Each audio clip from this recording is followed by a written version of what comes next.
Quand je travaillais au Japon, ou quand je vivais au Japon, on pense que quand tu travailles, au bout de cette chemin, tu peux avoir récompense un jour. Il faut travailler. Kimono, c'est juste un tissu. Mhm.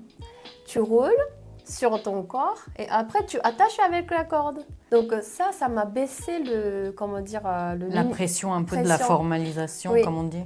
Oui. Un peu. Mentalement déjà, ça m'a un peu Détendu. détendue pour remettre kimono.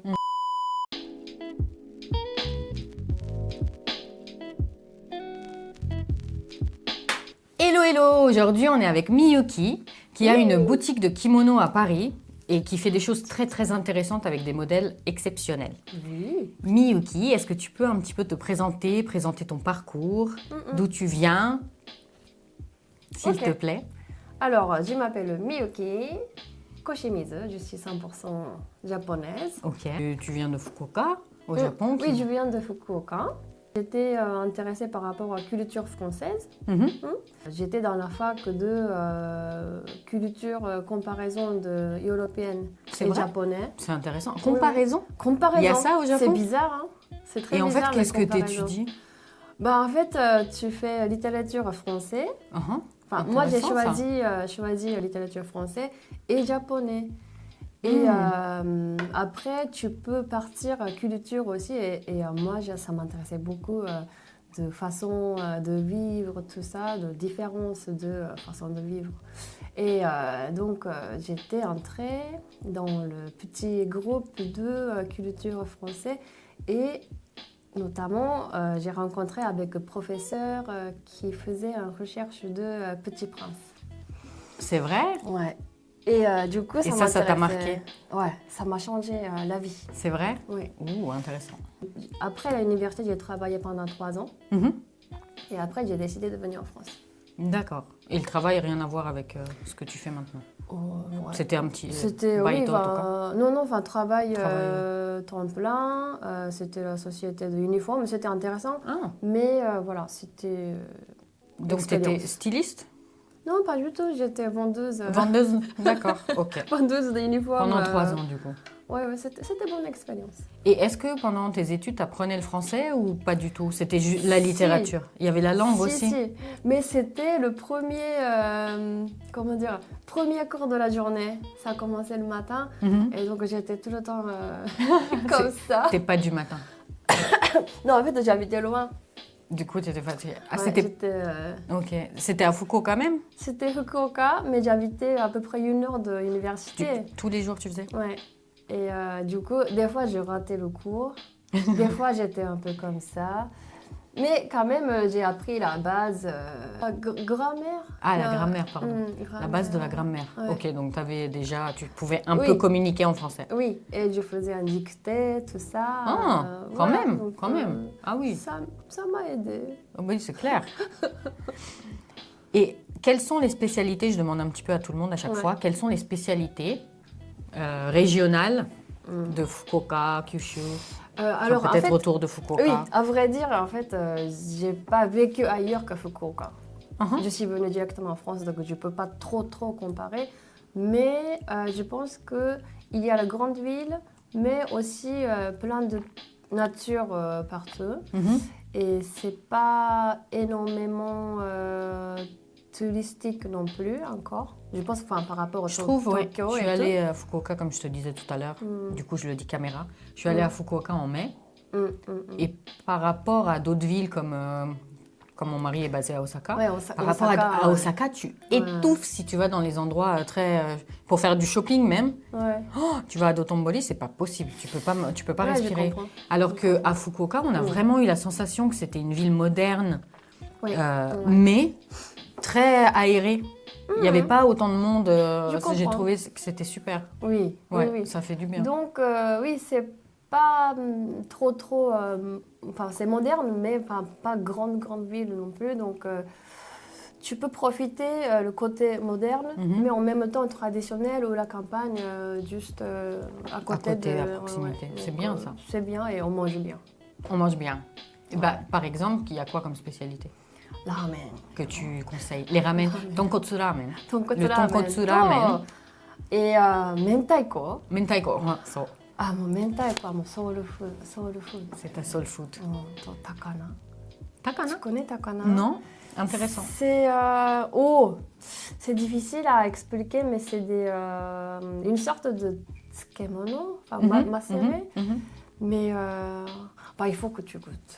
D'accord. Et je me le note. Il y a ramen avec takana. Takana ramen, ça existe. Takana ramen. Et ça, c'est le top du top. Vous voyez? Takana ramen. Conseil si vous allez à Fukuoka. Ah ouais.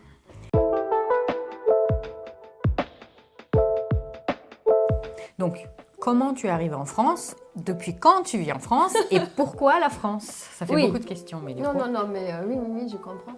Mais du coup, en fait, comme j'étais dans la fac liée avec la culture française, je suis venue en France pour un voyage d'étudiante, tu vois, comme les autres. Ouais. Pendant les cours? À l'université ou juste pendant l'été? Oui, pendant les vacances d'été, je suis venue en France. Et j'ai vu des Français qui prenaient, par exemple, du vin pour l'heure de déjeuner. Oui, ça t'a choqué ça? Ça m'a pas choqué, mais en fait, c'était, comment dire, pour moi, c'était révélation. Ouais. Parce qu'ils me prenaient du temps, c'est le temps très agréable. Pour moi, c'était assez nouveau. Parce qu'en fait, quand je travaillais au Japon, quand je vivais au Japon, à ce moment-là, on pense que quand tu travailles, au bout de cette chemin, tu peux avoir récompense un jour. Ouais, il faut travailler dur pour... Ouais, il faut travailler. Mais là, déjà, j'avais des questions par rapport à cette façon de vivre. Parce que on peut quand même profiter le chemin aussi, pendant le chemin. Je comprends tout à fait le parcours. Oui. Pas arriver au bout voilà. Et être complètement... Oui. Donc, je me suis dit, mais il y a quelque chose qui est différent de chez nous et ici, en France. Et j'ai senti que vous êtes, vous savez les clés, vous avez les clés pour profiter de la vie. Ah, on a les clés pour profiter de la vie en France. Oui. Ok. Et donc, ça, j'étais très impressionnée par rapport à ça. Et c'est pour ça que je voulais venir en France pour expérimenter. Explorer un petit peu plus. Oui, pour aller plus loin et pour voir comment ça fonctionne. Et du coup, donc ça, c'était déjà enregistré dans ma tête. Et donc, pendant que je travaillais au Japon, je me suis dit, mais il faut venir en France, il faut expérimenter cette sensation avec moi, dedans, en France. Dans la société. Donc, après, j'ai travaillé 3 ans, je me suis dit, allez, c'est le moment. C'est parti, tu es venue comme ça, toute seule. Ouais, j'ai décidé. Et tu t'es installée où, en France? Dans le Marais. Oh, direct, dans le cœur de... Oui, c'était dans une petite chambre de bonne. Et c'était hyper cool. C'était cool, t'as bien profité de Paris. Et qu'est-ce que tu faisais à cette époque-là quand tu es arrivée en France? Je suis venue avec visa vacances holiday. Ok. Tu connais, oui, j'ai fait la même chose au Japon, moi. Donc tu n'avais pas besoin de travailler. Après, il faut travailler, mais tu n'étais pas obligée de travailler. Donc voilà, j'étais un peu partout, je sortais tous les soirs. Trop bien. Gna. Ouais. Et est-ce que t'es restée sur Paris pendant toute l'année ou tu as fait des voyages en France? J'avais pas beaucoup d'argent. Ouais. Donc je restais. Faire gna, voilà. Dans le quartier. Oui, mais en tout cas, j'ai rencontré beaucoup de Japonais déjà, à peu près même situation. Et c'était très intéressant. Et j'avais des copines françaises aussi. Okay. Et je suivais tout le temps mes copines françaises Pour comprendre. Pour comprendre et pour, oui, pour s'amuser aussi. Donc, c'était chouette. Donc, tu as pu explorer la société française. Oui, et aussi comme ça, j'ai appris la langue française vivant. Oui, c'est vrai. C'est vrai, parce que c'est pas pareil que de l'apprendre dans des livres. C'est comme le japonais. Ouais. Moi, quand je suis arrivée au Japon, l'année de mon PVT, du coup, de la Working Holiday, ils appellent ça PVT maintenant. D'accord. Je parlais comme un livre. Watashi wa restaurant he ikimasu. Donc c'était vraiment... Oui. Et après, j'ai appris vraiment en côtoyant les gens. C'est oui, ça. Mais c'est ça. Du coup, je ne suis pas allée à l'école de langue ici. Oui. Non, c'est beaucoup mieux d'apprendre oui, parce que en sirotant un petit verre de vin en terrasse. Oui, c'est ça. Oui, c'est ça. Enfin, je pense que c'est le mieux, meilleure solution. C'est la meilleure méthode. Ouais. Souvent, on me demande dans les commentaires en vidéo, comment tu as appris le japonais? Qu'est-ce que tu conseilles pour apprendre le japonais? Ouais. Allez boire un verre en terrasse avec des japonais et vous apprendrez beaucoup mieux que dans un livre. Exact. Voilà. C'est ça.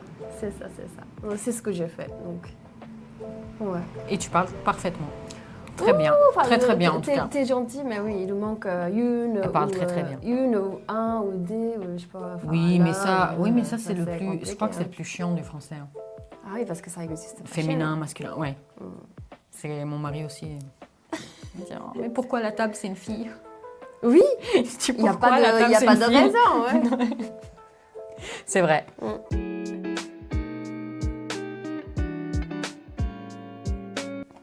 Et d'où t'es venue ta passion pour le kimono, du coup?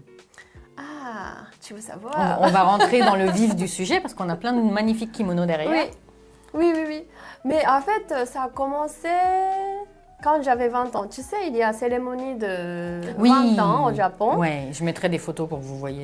Oui. Si d'ailleurs tu as une photo de cette époque, je la veux bien pour la vidéo, si tu as. J'en ai pas ici et je peux pas aller chercher tout de suite au Japon. Donc, à l'occasion, mais je mettrai une photo pour... Oui. Et oui, donc, alors, cette cérémonie, tout le monde, presque tout le monde met kimono, mais traditionnel, furisode. Donc, furisode, c'est le manche très très longue de jeunes filles. Oui, ils sont magnifiques. Ouais. Donc, si tu es mariée, tu ne peux pas porter furisode déjà. Déjà, c'est vrai. C'est fini. Si tu es mariée à 20 ans, du coup, tu ne peux pas aller à la mairie en furisode. Ça va être plus court. Donc, tout le monde va savoir que tu es mariée. Ouais, c'est intéressant. C'est pénible, mais voilà, c'est comme ça. Donc voilà, j'avais mis furisode et je pense que à part yukata pour la fête d'été, tout ça, c'était presque la première fois que j'avais mis kimono vraiment traditionnel. Et là, je me suis dit, mais en fait, c'est pas si compliqué. Enfin, c'est faisable. Enfin, j'ai vu la procédure de habillage de kimono et tout. Kitsuke, on dit Kitsuke. Et du coup, je me suis dit, mais c'est beau et peut-être je peux essayer. J'avais pensé comme ça. Et du coup, après cette cérémonie, j'ai trouvé les kimonos de ma mère et tout, et j'ai essayé de porter. Et comme je n'avais pas appris officiellement, tu sais, pour kitsuke, donc habillage de kimono, souvent il y a des gens qui vont au cours de kitsuke. Oui, je sais qu'il y a des cours. Ouais. Et ça, c'est vraiment c'est très sévère, carré. Mais j'ai acheté un livre pour kitsuke. Et ce livre, c'était génial parce qu'elle dit que kimono, c'est juste un tissu. Tu roules sur ton corps et après tu attaches avec la corde. Mais l'idée c'est ça, ce livre-là de kitsuke. Donc ça m'a baissé la pression un peu de la formalisation, comme on dit. Oui. Un peu. Donc mentalement déjà, ça m'a un peu détendu pour mettre kimono. Et donc, avec ça, j'ai appris le kitsuke à ma manière aussi. J'ai commencé à porter toute seule. et sortir comme ça. Mais c'était un peu bazar, hein. C'était vraiment un peu n'importe quoi. Et au Japon, personne ne te dit rien? Si tu le portes un peu n'importe comment? Si. C'est ça qui est un peu difficile. Mais je me suis dit, mais c'est un vêtement normal. Avant, c'était un vêtement normal. Et tout le monde porte comme on peut et comme on veut. Donc, ça ne m'a pas trop gênée de porter, même si les mamies disent quelque chose, ça ne m'a pas trop gênée. Je porte comme je peux. Et un jour, je me suis dit, un jour, je vais porter beaucoup mieux, mais il faut commencer un jour. Bah oui, c'est clair. Ouais. Donc, comme ça, j'ai commencé à porter. Et même pour aller à l'université, je portais. Et qu'est-ce qu'on te disait à l'université? Est-ce qu'on te faisait des remarques ou personne ne disait rien? Si. Mais ils disaient bien? On me regardait. Oui, j'étais plutôt... c'est pas félicitations, mais... c'était plutôt... j'ai eu pas mal de compliments. Même si c'était un peu bazar et c'était pas très formel comme Kitsuke. Et j'étais très contente. Donc ça a commencé ma passion de kimono comme ça. D'accord. Ce qui est intéressant avec ta boutique, c'est que toi, tu modernises le kimono un petit peu. Tu vois, tu le rends un petit peu plus facile à porter avec des vêtements un peu plus détendus du coup. Oui. Comment t'es venue cette idée? Oui. Ça, il faut que je raconte. Ouais. C'est intéressant. Ouais. Et du coup, en fait, comme j'ai commencé à porter kimono traditionnellement, j'ai continué. Presque comme habit normal, comme vêtement.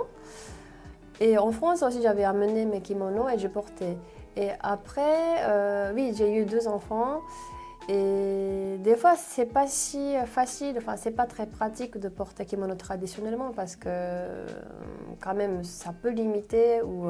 Les mouvements, tu veux dire? Oui, ça peut limiter le mouvement ou quand même, c'est plus long de habiller par rapport au jean. Et les enfants, oui, t'as pas forcément du temps. Et du coup, j'ai commencé à porter haori. Mais comme je suis pas très grande, ça faisait un peu... J'aimais pas trop haori, juste haori normal jusqu'à la jambe. Haori, c'est le... Haori, c'est la petite veste courte. Oui, petite veste manteau de kimono. Et oui. Mais ça, c'est modernisé, mais longue. Jusqu'à un jambe. Petit peu long. Ouais, oui, ça. C'était un peu. J'aimais pas trop et je voulais porter plus moderne. Et du coup, j'ai commencé à raccourcir. À les raccourcir. Un peu comme ça, donc plié. Tu peux te lever pour montrer? Oui, plié intérieur. Ce que tu portes. Comme ça. Normalement, c'est jusqu'à là, mais je plie intérieur. Et comme ça fait plus court et ça fait petite veste. C'est vrai, c'est très cute. Mais en même temps, comme c'est pas coupé, ça fait pas mal au cœur pour moi. Parce que j'adore le kimono et je coupe pas en tant que... Et en plus, si tu changes d'avis et que tu veux le porter long, après, tu peux le reprendre. C'est ça. Donc, déjà, c'est une manière qu'on peut profiter plus dans la vie quotidienne. En respectant le... Voilà, c'est ça. Et on peut porter avec un jean plus facilement et ça fait plus cool pour moi. Détendu, cool. Oui, c'est vrai. Du coup, j'ai commencé comme ça et à ce moment-là, je travaillais un petit peu dans une boutique qui vend des artisanats japonais, tout ça, sur la rue Sainte-Anne. Ah, c'est laquelle? Elle est encore là? Oui, Discover Japan. Yes, oui. Je vois. Oui. Aujourd'hui, c'est Maison-Wa Sainte-Anne ou quelque chose. Ils ont changé. Maison-Wa? Maison-Wa Sainte-Anne. C'est devenu.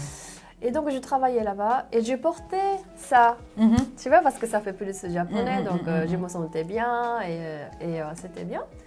Et là, en fait, j'ai eu beaucoup de compliments par les étrangères, par les Françaises. Qui venaient, d'accord. Qui venaient à la boutique.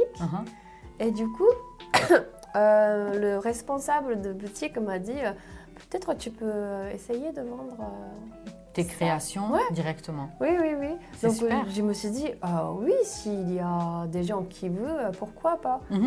Et en plus, aujourd'hui, comme on ne porte pas beaucoup les kimonos au Japon, je savais qu'il y a plein de kimonos merveilleux, même haori merveilleux, qui sont endormis.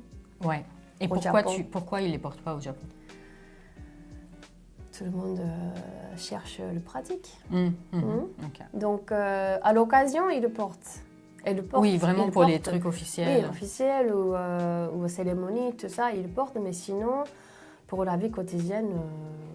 Du coup, les Japonais, ils gardent leur kimono de famille rangé. Dans le placard ou ailleurs, dans la boîte, tout ça. Moi, je sais que ma belle-mère, elle les garde. Ils sont planqués. Ouais. J'attends de voir quand est-ce qu'elle m'en donne. Tu peux demander. J'ai pas encore osé, tu vois. Oui, déjà, elle a le kimono de baptême de mon mari que je trouve tellement beau. Oh, il est noir avec un phénix dessus. Il est magnifique. Wow. Je le veux, mais juste pour le garder, tu vois. Oui, mais tu peux décorer. J'ai envie de lui demander, mais j'ai pas encore osé. Mais je l'ai vu. Ça va venir. Ça va venir. Mais c'est mon mari aussi qui dit... Il n'y a pas de place à Paris, qu'est-ce que tu vas le mettre où? Ici, tu peux faire des Je vais faire quelque chose, t'inquiète pas. Je vais finir par le piquer, ce kimono.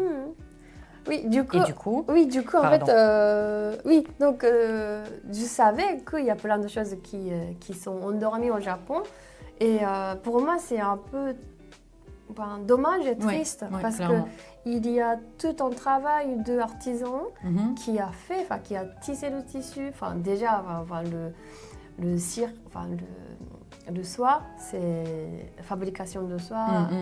À partir de là, jusqu'à la finition, de couture, tout ça, il y a toute une énergie qu'ils ont mis dans un kimono. Et c'est endormi, donc ça me fait quand même mal au cœur de laisser un peu abandonner tout ça, de merveilleux au Japon. Et il y a des gens qui veulent porter kimono ici, alors je me suis dit, je peux faire quelque chose. Je peux connecter cette, cet artisanat et à cette envie. Envie. Et du coup, c'est pour ça que j'ai commencé.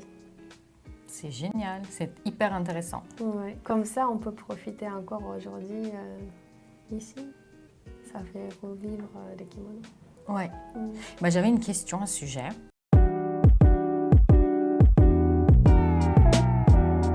Comment sont perçus les étrangers qui portent des kimonos par les Japonais? Et est-ce que tu penses que le concept, c'est un peu compliqué, d'appropriation culturelle existe au Japon? C'est-à-dire que... On veut garder notre culture pour nous? Oui, parce que tu vois, dans certaines cultures, par exemple, si un blanc met des tresses, tu sais, des tresses collées, des tresses des choses... par exemple, on appelle ça de l'appropriation culturelle, tu vois. Donc c'est pas très bien vu.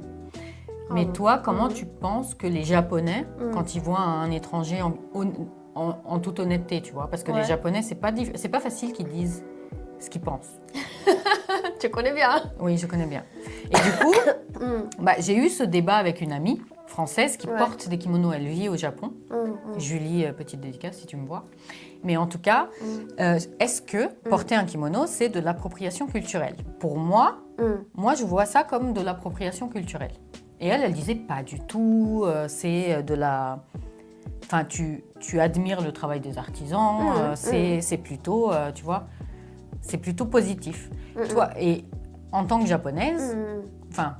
C'est sûr que tu vas pas dire que c'est de l'appropriation culturelle, mais comment tu penses que les Japonais voient, quand ils voient un étranger porter un kimono, qu'est-ce qu'ils pensent, à ton avis? Simplement, on est content. Vous êtes content? Oui, parce que si tu commences à dire ça, on peut rien faire. C'est vrai. Oui. C'est vrai. Et déjà, par exemple, les vêtements occidentaux, nous, on porte. Oui.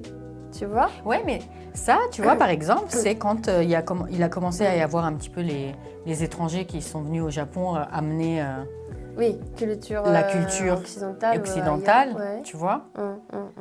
Et bien, à cette époque-là, on a commencé aussi à porter des vêtements occidentaux parce que la culture traditionnelle était vue un petit peu comme... Vue? Ouais. Arriéré, comme on dit négativement, tu vois. Et du coup, les Japonais ont commencé à porter des vêtements occidentaux pour montrer qu'ils étaient modernes. Donc, c'était pas non plus positif. Pour moi, ne plus porter de kimono, c'était un petit peu une perte d'identité japonaise, de sa propre culture. Oui. Mais au contraire, si c'est un occidental qui met des vêtements japonais, ça fait un petit peu, tu vois, il y a eu tout le courant au Japon. Je ne sais pas si tu l'as étudié pendant tes années, c'était de la littérature, mais il y a eu tout un courant sur le japonisme. Oui. Tu vois, les ukiyo-e, tout ça qui est emporté ici. Et à l'époque, c'était un peu porté n'importe comment, ou c'était tout un fantasme sur le Japon qui n'était pas forcément réel. Et du coup, la question c'est, si un occidental porte des kimonos, est-ce que c'est pas mal perçu par les Japonais ? C'est toujours très positif, comme, même si ils ne le portent pas de manière bien. Tu sais, parce que des fois, c'est porté. Après, ça dépend. Je pense que... Mais non, en fait, même si les gens qui travaillent dans un kimono traditionnel, vraiment très carré, je pense qu'ils sont ouverts aujourd'hui. Parce qu'on perd beaucoup de culture traditionnelle de kimono aujourd'hui au Japon. Donc, si les kimonos peut vivre même ailleurs. Ça relance. Oui, on est content. Ça relance l'artisanat. Oui. Et après, je pense que les Japonais aussi, si ils voient que kimonos sont portés ailleurs et très modernes ou super cool et tout, on peut revoir notre culture autrement. Et peut-être on peut redécouvrir notre culture. C'est vrai. Un peu... c'est un cercle vertueux. Oui, ça tourne, mais ça peut être une bonne occasion. Et du coup, moi, personnellement, les Japonais sont contents. Oui. Moi, je suis très contente. Oui. Parce que j'adore. Et si c'est accepté par plein de monde, c'est trop bien. Très contente. Oui. Ok, tu vois, c'est un très bon... Mais c'est une très bonne... c'est très intéressant. C'est très intéressant, tu vois, parce que moi, par exemple, moi, j'ai porté le kimono pour le mariage Shinto. Et là, je trouve que ça fait du sens. Si j'arrive avec une robe blanche comme à l'église, c'est bizarre. Mais d'aller dans la rue et de mettre un kimono, des fois, je trouve que ça fait un peu... je me prends pour une japonaise, tu vois, un petit peu. Après, moi j'aime bien les haori parce que je trouve que c'est pas trop. Oui, ça se tu vois, c'est pas total look. Mais tu te sentais bien ou pas quand tu t'es mariée? Oui, j'ai trouvé ça super. Oui. C'était très. J'ai bien aimé. Après, il y avait 10 couches. C'était très lourd. Le hobby était serré. Je pouvais même pas respirer. Ils me l'ont tellement serré que j'étais. Et toute la journée. Oui. J'ai pas pu manger. C'est vrai. Après, tu sais, pendant les mariages, ils sont là. Ah, la mariée doit faire ci, ça. Du coup, pas manger. T'as pas le temps. Ils me servaient l'assiette et ils étaient là. Il faut que tu viennes faire ça. Et j'étais Oui, je comprends. Et après, quand je revenais, l'assiette était partie. Mais même si j'avais voulu manger, le hobby était tellement serré que j'aurais pas pu. J'aurais vraiment pas pu avaler des choses. J'arrivais pas. Oui, mais ça, en fait, je pense que comme c'est spécial, occasion spéciale, on n'a pas trop de choix. Mais quand tu apprends toi-même l'habillage de kimono, tu fais comme tu veux. Oui, donc c'est vrai. C'est pas la même chose. C'est vrai. Mais après, mon mari, par exemple, tu vois, il a 2 tantes. Elles étaient habilleuses à Kyoto de kimono. Wow. Et coiffeuses. Elles faisaient tout. Ah, merveilleux. Et du coup, elles sont très... elles savent exactement comment il faut mettre... Après, elles sont contentes, par exemple. Si jamais je mets des kimonos ou des vestes, elles sont contentes. Elles étaient, au mariage, elles sont venues en kimono, elles étaient super contentes. C'est trop bien. Ouais, moi aussi, j'ai fait un mariage Shinto avec kimono blanc. Et ton mari, il était content de porter le hakama? Il a eu froid. Il a eu froid? C'était dehors? C'était dehors et c'était 2 janvier. Pourquoi vous avez fait ça le 2 janvier? Parce qu'on est entré pour le Nouvel An. Et on a profité du mariage. C'est génial. C'était dans un petit temple Shinto à côté de chez moi. Enfin, j'allais depuis que je suis petite. C'est super. C'était super bien. Mais en même temps, comme c'était au Shogatsu, donc c'est Nouvel An, il y a plein de gens qui venaient à cet temple. Ils t'ont tous pris en photo? Oui, et aussi, comme mon mari est tout... blanc. Blond? Blond. Il est blond? Il est blanc. Et du coup, même si par derrière, on voyait que c'est étrangère. Et donc, les gens... Mais ils auraient pu croire que c'est un Japonais qui s'est teint les cheveux, non? Non, mais on voit vraiment complètement que c'est occidental, okay. Tu vois. Et donc, j'entendais, pendant la cérémonie, j'entendais que « Ah, Gaiji !» Et c'était à Fukuoka, vers Fukuoka, dans ta ville, du coup. On va pas donner son adresse. Une petite ville près de Fukuoka. Mais du coup, c'est mignon. C'était rigolo. Ah, gaijin ga oru. Du coup, il s'est fait prendre en photo beaucoup. Oui, c'était rigolo et c'était mignon.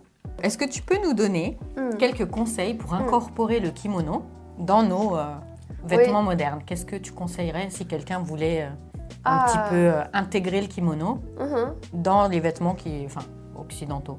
Oui. Qu'est-ce que... mais déjà... Déjà porter tes kimonos? Oui, voilà. non, mais même haori normal ou kimono normal, longue, oublie que c'est un truc spécial. Ouais, ne pas le sacraliser comme je fais. Ne pas le... Attends, je comprends pas. Sacraliser. Sacraliser, c'est genre... Sacré, c'est trop, okay. Tu vois, lui donner trop d'importance, c'est ça? Après, ça dépend de grade de kimono aussi. Mais si c'est... C'est-à-dire le grade de kimono? Tu sais...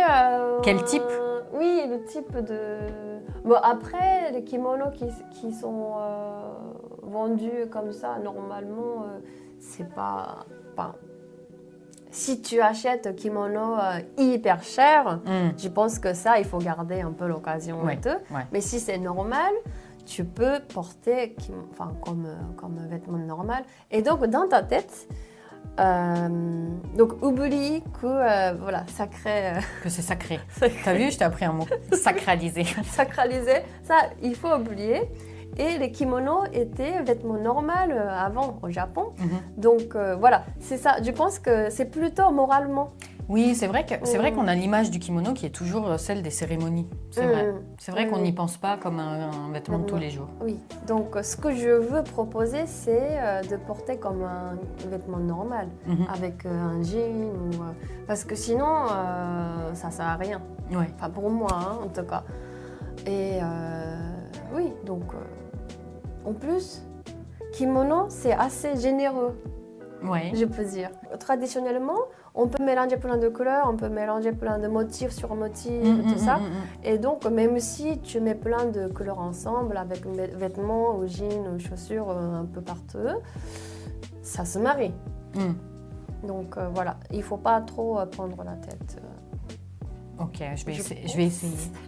Je pense.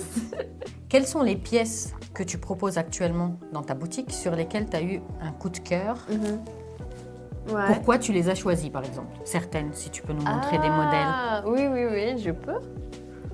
Il y a plein de choses, mais attends. Certaines qui t'ont fait flasher, pourquoi? Ah, ça, on est kana. Ça, par exemple, aujourd'hui, c'est ça, par exemple. Non, c'est trop beau. Ouais, parce que déjà, la couleur bleue, j'ai du mal à trouver. C'est vrai? Pourquoi? Parce que la plupart de haori, c'est assez soit noir, soit la couleur un peu rouge. Comme ça. D'accord. J'aime beaucoup, mais il y a beaucoup de gens qui cherchent le ton un peu bleu ou vert. C'est beau ça. Oui. C'est magnifique. On voit. Bleu. Donc bleu, c'est assez rare pour moi. Il est magnifique. Et avec des fleurs. Et rien que le doublure, c'est super mignon. C'est des petites feuilles des fleurs de prunier, non? Prunier. C'est très très beau. Donc, et en plus, comme je attache derrière... Oui, ça c'est pour la praticité. Oui, c'est ça. On voit aussi les un petit peu de fleurs de prunier ici. Yeah. Et ça, c'est une pièce assez rare, je peux dire. Ok. Là, vous voyez, c'est pour la praticité de le porter tous les jours. Tu as fait la même chose sur le tien. Ouais. Et oui, au début, c'était pour le pratique que ça ne descend pas. Mais finalement, les gens préfèrent que c'est attaché parce que ça fait petite nœud. Oui, c'est vrai, on dirait un petit nœud. Oui, il y a pas mal de gens qui disent que ça fait penser au bi, enfin grande ceinture qui est nœud derrière. D'accord. Oui, c'est vrai. C'est vrai, ça fait un petit peu le nœud du hobby. Oui. C'est une bonne idée que tu as eue. Donc si je peux, je attache. Mais après, si je peux pas, je fais tu pas. Les laisses. Mais c'est court en plus celui-là. Donc en fait, quand c'est court, je peux pas attacher. Ah oui. Parce que c'est trop serré et c'est pas très pratique. Et pourquoi certains sont longs comme ça et certains sont aussi courts? Est-ce qu'il y a une raison ou c'est juste... C'est le style. Le style. Moi qui cherche tout le temps des explications trop compliquées. C'est le style. Comme quand je vais au Japon, on est basé près de Kyoto. Ouais. J'ai remarqué qu'à Kyoto, il y a une tendance des jeunes filles à porter le kimono. Et de plus en plus, par exemple, ce que j'ai vu les dernières années, c'est qu'il y avait les kimonos en dentelle, tu sais, qu'ils mettent par-dessus, qui étaient à la mode. Il y a beaucoup de froufrous, de choses, et je vois beaucoup de jeunes filles de plus en plus porter, des japonaises, je précise, parce qu'avant, je voyais que des mamies à Kyoto porter le kimono. Et maintenant, je vois beaucoup de jeunes filles qui vont dans les friperies japonaises à Kyoto, qui achètent et qui modernisent, et après elles partent en week-end entre filles et elles font des photos Instagram et elles ont des comptes où elles montrent le kimono. Oui. À ton avis, au Japon, comment va évoluer le port du kimono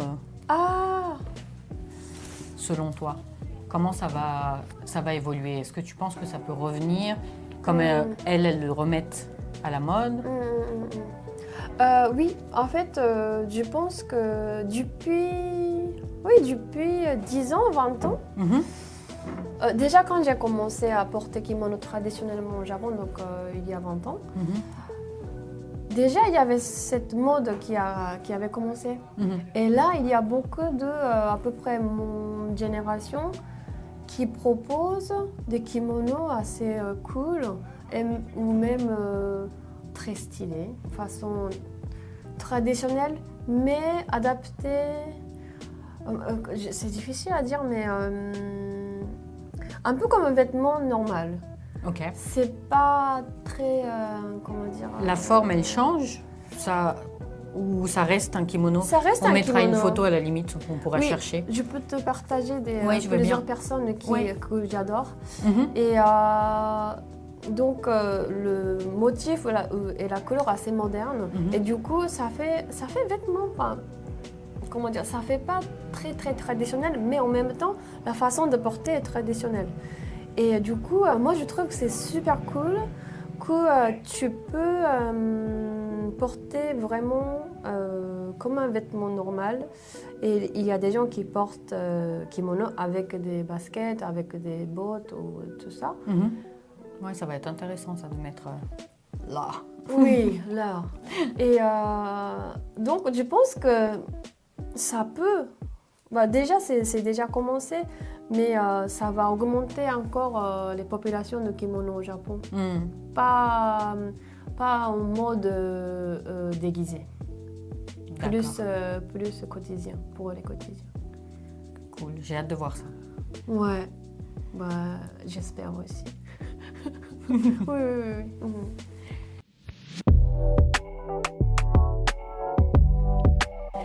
Et maintenant, on passe à des questions un petit peu plus pratiques.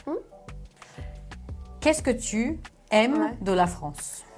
Parce que maintenant, on sait que tu es mariée à un Français, on a compris. Oui. Du coup, tu es venue en France. Enfin, tu es venue en France avant de le connaître, tu l'as connu ici, j'imagine. Qu'est-ce que tu aimes de la France? À part boire du vin en terrasse. J'adore ma culture, mais j'adore votre culture aussi.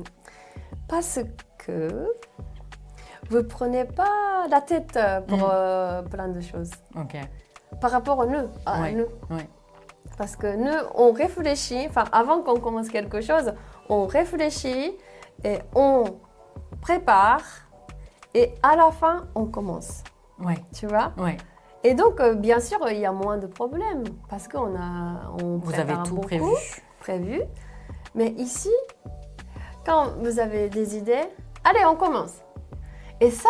Et on verra comment ça se passe. Voilà, mais ça, c'est très, comment dire, c'est pas pratique, mais c'est super bien, je trouve. Ouais. La spontanéité, du coup, un peu française. Oui. Donc ça, j'aime beaucoup.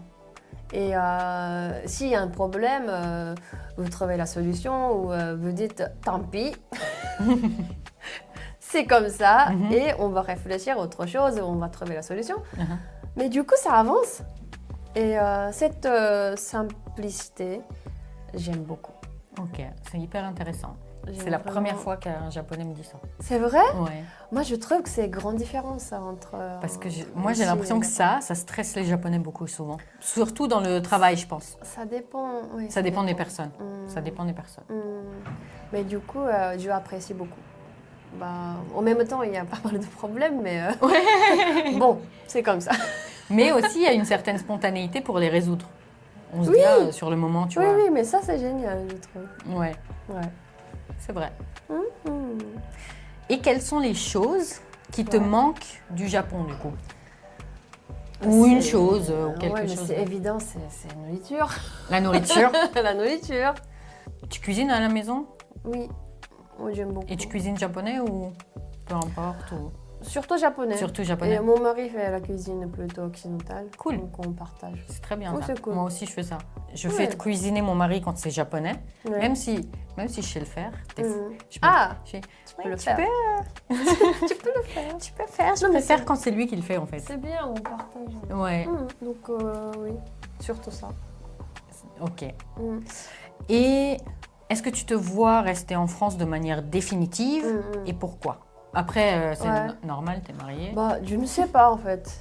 Et, tu sais pas? Je sais pas. Si tu te vois repartir au Japon un jour, ou est-ce que... Oui, c'est possible, mais en fait, le pays ou endroit, tant qu'on est en sécurité, je me limite pas. Mais pour l'instant, comme je suis bien ici, pour l'instant, je reste. T'as un joli... Oui. Un joli business. Oui, donc ça me plaît beaucoup. Donc pour l'instant, je reste, mais je ne suis pas limitée. Je sais pas. On verra. On verra. Donc, question que je pose à tous les interviewés. Ouais. Quel est ton restaurant japonais préféré à Paris et que tu conseilles? Parce que les gens, ils aiment bien savoir. La dernière fois, le chef que j'ai interviewé, Tomohiro, il m'a conseillé un resto de Kushikatsu qui était tellement bon. Du coup, maintenant, je demande à tout le monde, comme ça, après, je vais les tester. Ah, ok, oui. Si t'en as un qui te... Oui, bien sûr. C'est, je peux dire Takara. Takara? Tu connais? J'ai entendu de nom, mais je crois que j'y suis jamais allée, c'est vrai. Ah, bon, ça vaut le coup. Sushi est bon. Ah. Très bon. D'accord. Très authentique. Il n'y a pas de décor moderne. Très japonais. Et moi, j'aime bien des sushis de là-bas. Ok. Et tu peux manger sukiyaki. Oh, il y a le sukiyaki. Moi, j'adore le sukiyaki. Et il y a des marmites traditionnelles japonaises. Et oui. D'accord. Je mettrai l'adresse aussi du restaurant en description. C'est le plus vieux restaurant japonais de Paris. Faut que j'y aille. Oui. On va faire un test. Tu vas aimer, l'ambiance est bien. Ok. Merci du coup.